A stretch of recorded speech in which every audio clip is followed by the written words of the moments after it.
On pense souvent que les plus grandes guerres se déroulent sur des champs de bataille, avec des armées et des drapeaux.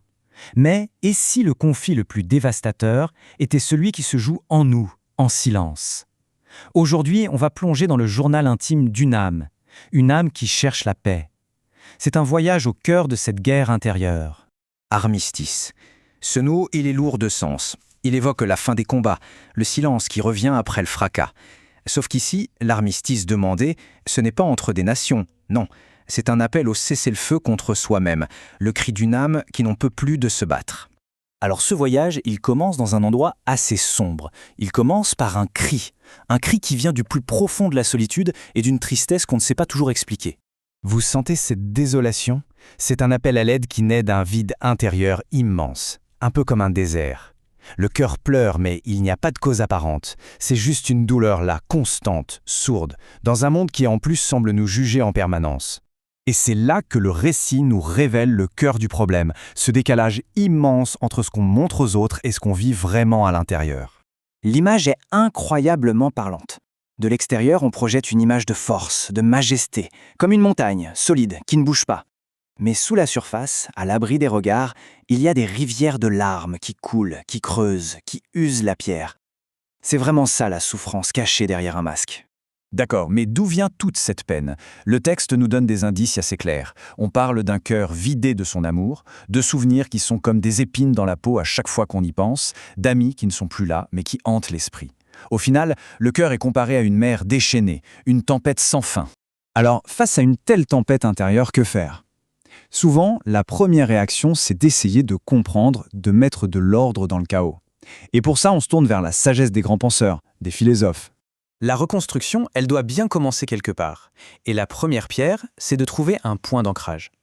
Avec Descartes, c'est cette certitude fondamentale. Je pense, donc je suis. Au milieu de tout ce qui s'effondre, il y a au moins ça, cette conscience d'exister qui reste solide. Ensuite, on passe à une autre étape avec Nietzsche. L'idée ici, c'est de transformer la souffrance. Ce n'est plus juste quelque chose qu'on subit, ça devient un moteur.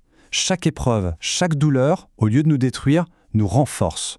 C'est un changement de perspective assez radical. Et la dernière étape de ce chemin philosophique, c'est peut-être la plus importante, l'humilité. Avec Socrate, on arrive à cette conclusion, je sais que je ne sais rien. En gros, admettre ses propres limites, c'est ce qui permet d'ouvrir son esprit à une vérité qui nous dépasse. Et toute cette quête intellectuelle, en fait, elle a préparé le terrain. Elle a labouré le sol pour qu'autre chose puisse germer. Ce voyage de l'esprit, il ouvre la porte à un voyage spirituel. On se dirige maintenant vers ce que le texte appelle le phare de la foi. Alors on en revient à la question du début, mais maintenant elle résonne différemment. Elle est plus pressante. Après tout ce chemin, après la douleur, la philosophie. Armistice, quand est-ce que tu arrives enfin? L'attente est à son comble. Et voilà, la réponse arrive. Elle est simple, directe, la quête s'arrête. Pas parce que la guerre est gagnée, mais parce qu'une vérité a été trouvée. Une vérité qui, enfin, apporte l'apaisement. Et pour le narrateur, cette vérité, c'est la foi.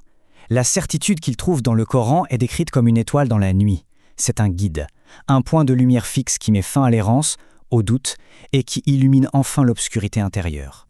Ce qu'il faut bien comprendre, c'est que cette découverte, ce n'est pas juste une réponse à une question. C'est la source même de l'armistice. La paix, ce n'est donc pas l'absence de problèmes, mais c'est la présence d'une vérité qui permet de les dépasser.